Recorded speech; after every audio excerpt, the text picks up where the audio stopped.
Okay, Kane, Lynch, the name's Veronica Belmont. And when these doors open, we're gonna get in, get the cash, and get out 30 seconds tops. Then when we get back to the safe house, we're gonna watch episode 27 of Qore, presented by the PlayStation Network. They're featuring Kane and Lynch 2, Dog Days, which means we're all gonna have to lay low for a little while. You said this deal was bulletproof. Welcome to Shanghai. For more direct villainy, grab your meat cleaver. It's time to check out Splatterhouse, the remake of the 1988 game of the same name. You hack, slash, and beat your way through hordes of monster mobs, while they try and dole out the same punishment to you. But don't worry, your limbs can always grow back.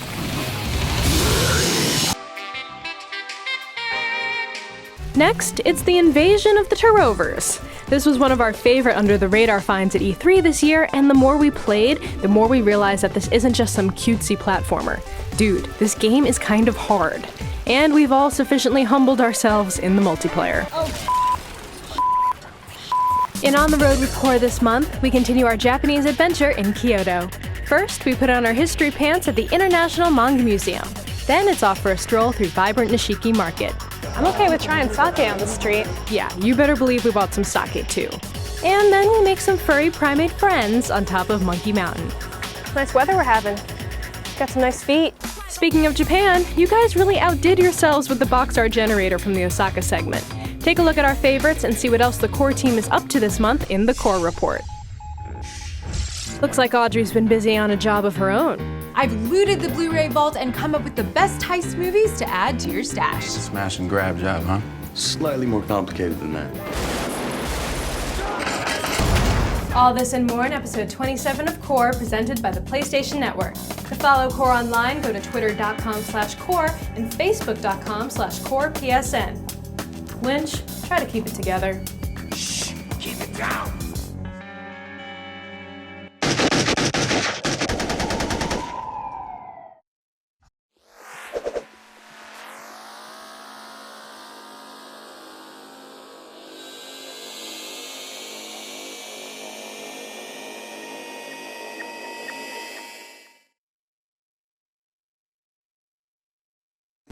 Friends, meet Kane and Lynch. If you've not yet had the pleasure of making their delightful acquaintance, here's what you need to know. These nutjob mercenaries first hit the PS3 in 2008's Kane and Lynch Dead Men from IO Interactive. Gamers assumed the role of tough guy Kane with psychopath Lynch as backup. That's enough. The two heisters dragged us down into the gangster gutter, where nothing ever goes as planned. I think she's dead. After a series of bungled capers, the gang is getting back together in Kane and Lynch 2, Dog Days. Set in seedy Shanghai's underworld, now it's Lynch's turn to lead the way, which just can't be good. Brady! Those shaky cam visuals are your first clue that this is going to be one hell of a ride. Get down! Get down! That's right, don't adjust your TV. It's supposed to look that way. More on that later. Glazer's gonna be pissed when he hears about this.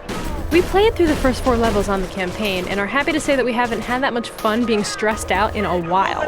Wait! So what have the fellas been up to since we last saw them?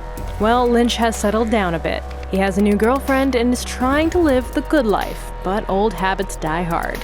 There's always one more score. Kane, welcome to Shanghai. Long flight, huh? Good to see you. While trying to negotiate a lucrative arms deal, Lynch calls on Kane for some help. Okay, so when we're done playing gangster, I want to go to my hotel. Yeah, sure. We're probably not spoiling any surprises by saying that things quickly take a turn for the worse. Pretty soon, the dirty duo finds themselves wanted by the cops and Shanghai's entire criminal underworld. With Kane backing him up, Lynch has just 2 days left to make things right and get out before it's too late. Get a move on! One look and you can see that IO Interactive has radically altered the look and feel of the gameplay since the first Kane and Lynch game. This time it's dirty, distorted, and raw. Little, get back! Now listen! Well, I'll be damned! Hey! Son of a... The video is intentionally screwed up and unstable, all part of a calculated effort to draw you into the scattered mindset of the unhinged leading man. You're telling me The developers believe it's the unsettling, immersive atmosphere that makes Dog Days unique as a third-person shooter. What's so important about this guy? Nothing. Taking a cue from Michael Mann-style docudramas, the game is a cinema verite tour de force. Playing the game is disorienting, watching it might make you hurl. But it's not just the camera that draws you into their hectic world. The dialogue between our buddy bad guys underscores their strained relationship. Okay, we're gonna be on a crowded street, we gotta act cool. You can handle that? Yeah.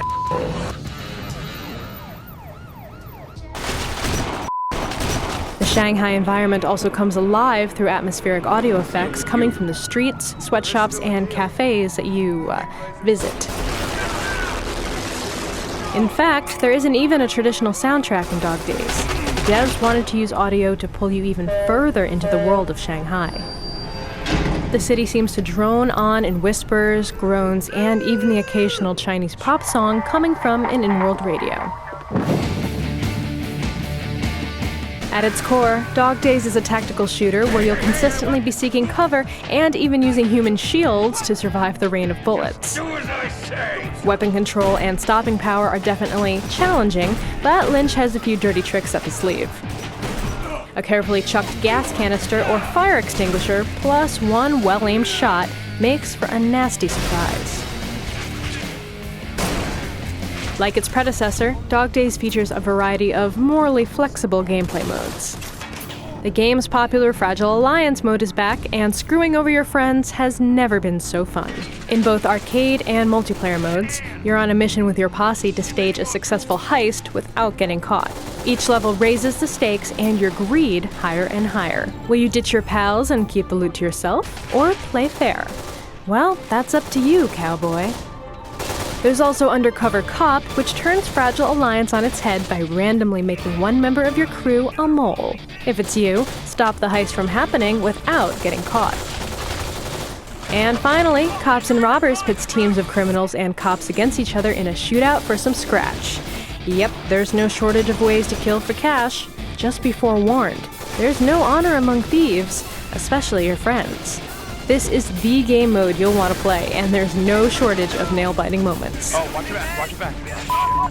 This way. Dog Days is a wild ride that you really need to play to grasp. Unlike the first game where Lynch's psycho antics were more overt, this time it's the camera and sound design that masterfully paints the picture of a man unhinged, from the inside looking out.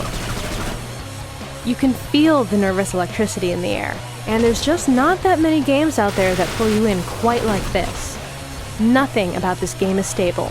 Not the camera, not their friendship, and definitely not Lynch. You can kill me!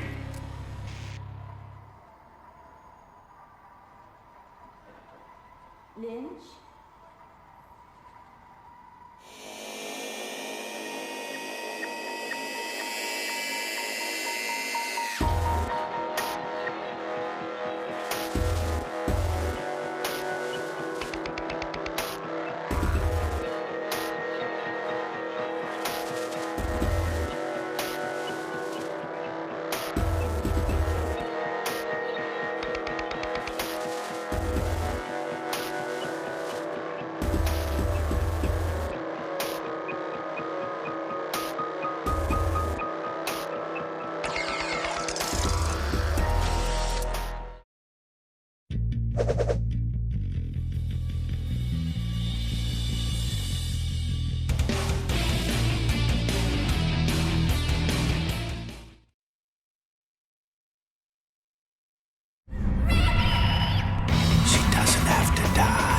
Splatterhouse first soaked our screens with Deep Crimson in the late 80s, kickstarting the gory beat-em-up genre and inciting a little controversy along the way. Now our favorite chainsaw jock is back, beefier and angrier than ever. To find out how Namco Bandai's updating its bloody roots, we hit up associate producer Dan Tovar to chat about the game's revamp.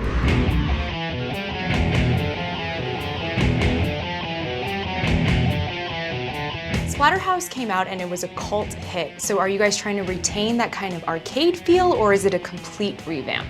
We're definitely trying to retain a lot of what made the original game popular with the fans. You know, you basically punch stuff until it exploded. The original game was classified as a survival horror game. We kind of envision our game as the reverse of that. It's the monsters trying to survive Rick. So it's definitely more of an action brawler. Rick is a college student at the university, and he and his girlfriend are doing a report on this notorious Dr. West, so they go to his mansion in order to investigate. I want us to be together until the end of the world. Monsters come out of the shadows and they maim Rick, and he's laying there dying. They kidnap Jennifer. Jenny! I'm sorry. And during the scuffle, this artifact gets knocked down and lands in Rick's blood, and his life force revitalizes this long dormant spirit. I can help you. I can heal your wounds. We can save her if you trust me, if you put me on. The Mask, being a demon, knowing what he's in for, decides he needs to beef him up. And that's when Rick transforms from this smaller human guy into the, you know, big muscly guy that you see in the character. What have you done to me? What am I? Until Jen's back safe in your arms, you're mine. Rick's not only the one who's ready to rumble. His main enemies are demented monstrosities trying to hack him to bloody pieces. But the real question is whether they can handle Rick hacking back. In traditional horror games, you think of the protagonist as kind of weaker by default, and Rick is totally the opposite. But he must have some kind of weakness. Yeah, absolutely. You know, these monsters are gigantic, and some of them, you know, are double or triple his size. Some of them are 16 times his size, you know, so I don't care how powerful you are, you know, something like that hits you, you're gonna die. We definitely are still making the peril a factor for the player. You are still gonna feel that you're not invincible. You know, you're powerful and you're strong and you can do amazing things, but you know, you can still die. He has a built-in regeneration system that comes from the power of the mask. So, you know, some of these enemies will rip his arm off. And, you know, you have a short amount of time then that you have to regenerate that arm via the blood that you gather. His damage states also, like, then transfer over to his body, so his entire torso can get deformed. This also happens real time in the game. He has multiple damage states, so you can see his ribs, his stomach, his liver. So all of that will eventually lead to him dying.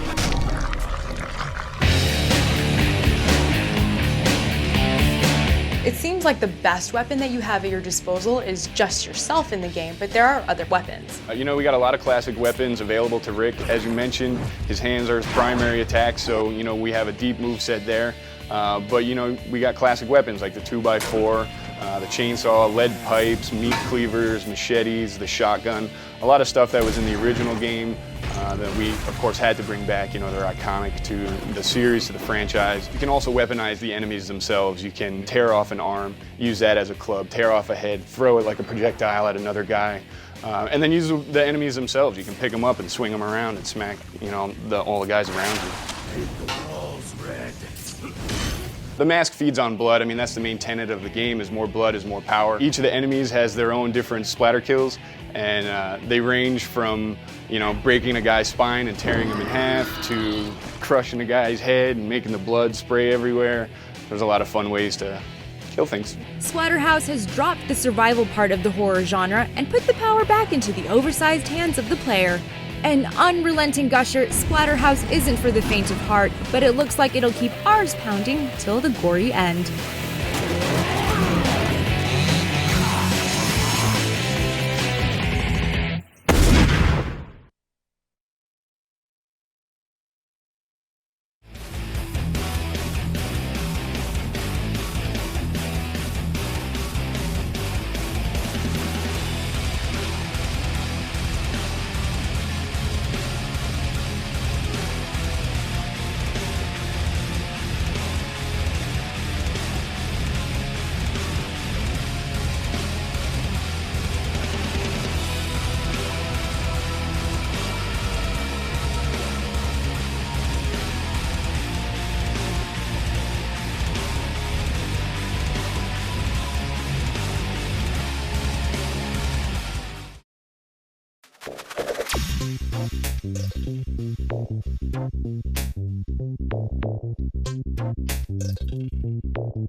E3 is dominated by the big boys, the AAA titans of the video game industry. But with all the noise, sometimes really cool games don't get the attention they deserve. So we went looking for E3's hidden gems, and look who we found. This little guy, trekking through a whimsical planet full of color and intricate physics puzzles. Don't be fooled by the adorable little robot. TuRover is one of those games that's easy to get, but difficult to master.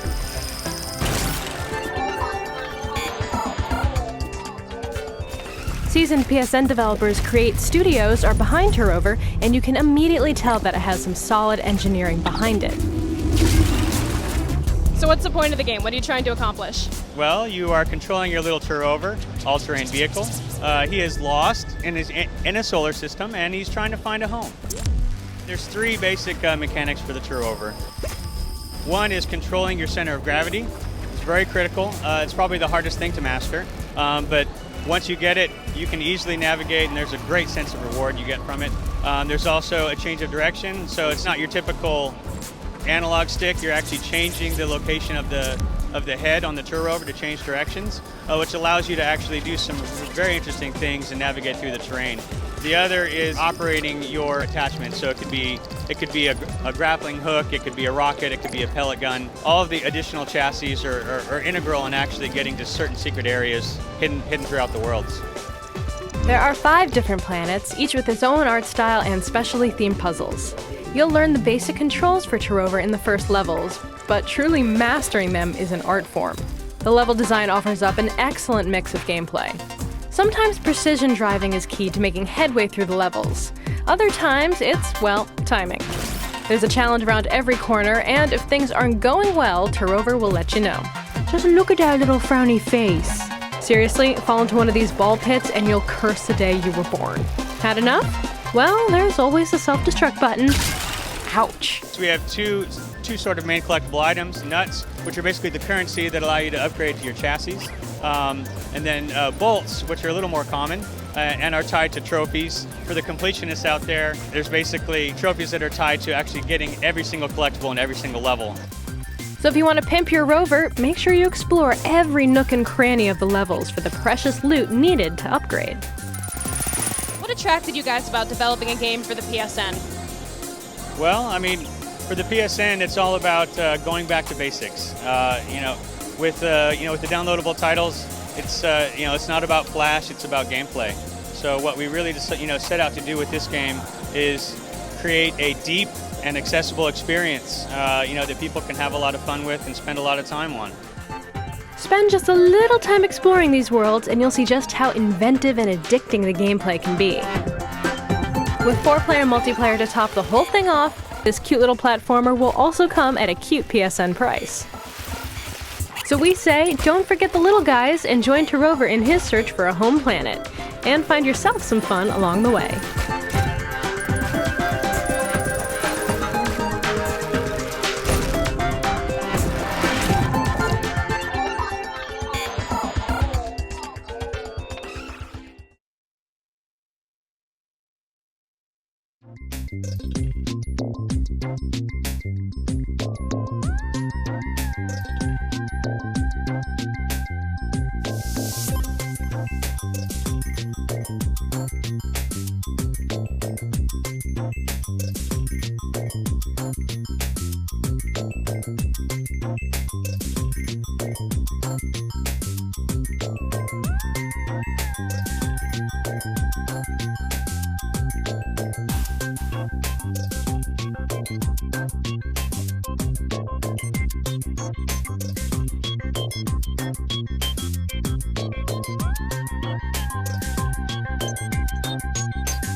Last month, we ate our way through Osaka, but our Japanese adventure ain't over yet.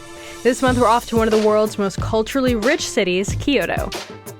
The former Japanese imperial capital, Kyoto hosts hundreds of ancient temples and shrines, truly exceptional Japanese cuisine, and is also home to the International Manga Museum. Join us in part 2 of our quest for all things weird, wild, and wonderful that Japan has to offer. On the road with Qore. Unless you've been living in some kind of geek-free vacuum, you've heard of the Japanese illustrated art form manga, which has influenced both anime, such as Akira and Ninja Scroll, as well as video games like Afro Samurai and Final Fantasy. Naturally, our first stop in Kyoto had to be the International Manga Museum. Upon arrival, we were greeted by the museum director, Toshio Kosaka, who showed us around. From workshops with famous artists to in-depth displays outlining the history of the art form, there is something for every interest level here at the museum. For hardcore fans, you can spend hours checking out the detailed exhibits highlighting manga art and artists from around the world. Feeling inspired? Then try your hand at designing your own unique manga character from existing templates of facial features. And we love that you're encouraged to get some manga-style hands-on with their extensive collection. Not just for display, but for reading. Now that's our kind of museum. But if you want to go back to the roots, make sure you check out a traditional street picture show performance. Because we got in good with the museum director, he gave us special access to view plaster casts of the drawing hands of the world's most famous manga artists, including the magic hand of Hayao Miyazaki, creator of anime such as Spirited Away and Ponyo.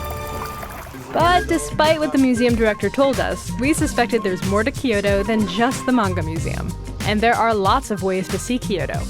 Bikes, boats, and of course cabs. But just so you know, tipping is not expected in Japan, even if the guy seems like he really deserves it. And as any resident will tell you, all roads lead to Nishiki Market.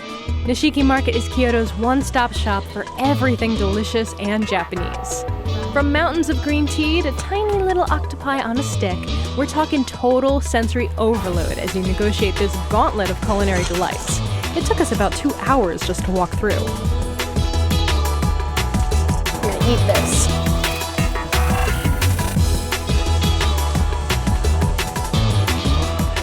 Being all sea sluggy. Kyoto is also famous for its sake, and as you can see, the market is loaded with all kinds of fun items. So pick up a few gifts for your family while you're here. If you need to recharge, you can grab an ice-cold matcha green tea, but sometimes that just isn't enough to soothe a tired spirit. Well, Kyoto has an answer for that too. The shrines and temples found throughout Kyoto are hundreds of years old, and many of them are listed as United Nations World Heritage Sites. Often surrounded by bamboo forests and gardens, one only needs a moment to enjoy the zen-like tranquility. This is timeless Japan, and Kyoto is full of these magical spots.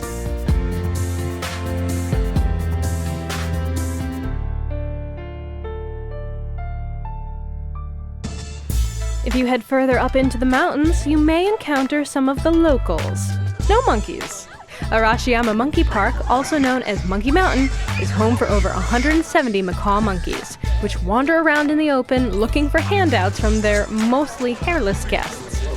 Hey, nice weather we're having. I like your fur. Want to blow this popsicle stand? It's quiet.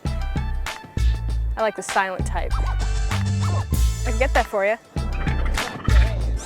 Ah yeah, monkeys everywhere must be getting a kick out of this one. All those silly Homo sapiens get into the cage to feed treats to the monkeys roaming free outside. Now, while they appear cute and cuddly, don't get too close or look them directly in the eye. Those teeth are sharp. Last thing I need is to get monkey terrorized in Japan. I'm gonna go now. From what we've seen, Kyoto stands apart from cities like Osaka and Tokyo and is rooted in the past. As it turns out, there's little weird or wild in Kyoto, but there is more wonderful than you can handle. If you want to get a taste of traditional, timeless Japan, Kyoto is the place to see. And coming soon, we wrap up our journey in Tokyo, the largest, most hyperactive city in Japan, where we get comfy in the Toto Toilet Museum, a quirky cat cafe, and blow off some steam in a rather unconventional way. Until next time, domo arigato and sayonara.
Welcome to the Qore Report. This is where we show you a bit about what goes on behind the scenes here at the Qore offices, highlight some community members, and tell you how you can get involved with the team. Oh yes, E3 has definitely come and gone, and it gave us a big ol' kick in the butt. Not only did we get to see some of our favorite games in action, but we also lived it up in a pretty sweet for the whole week. We even had our very own Qore ambassadors on site. If you caught our Trover piece this month, you know that the game is harder than it looks. All we wanted to do was test out the 4-person multiplayer, and, well, hilarity ensued. Take a listen. Oh. No! Oh, the balls. Get off of me! Get off of me! Oh, no, you lose! You lose. Please delete this game from your heart. Did you catch the awesome game box art generator in the Osaka piece last month? We challenged you out there to create the most epic fake game titles you could come up with. And here are some of our favorites. Ew, gross. Hey, a win-win. To see more, including our absolute favorite, make sure you check out the Game Box Art Gallery. To keep up with Qore Online, make sure to follow us on Twitter at twitter.com/Qore and Facebook at facebook.com/QorePSN.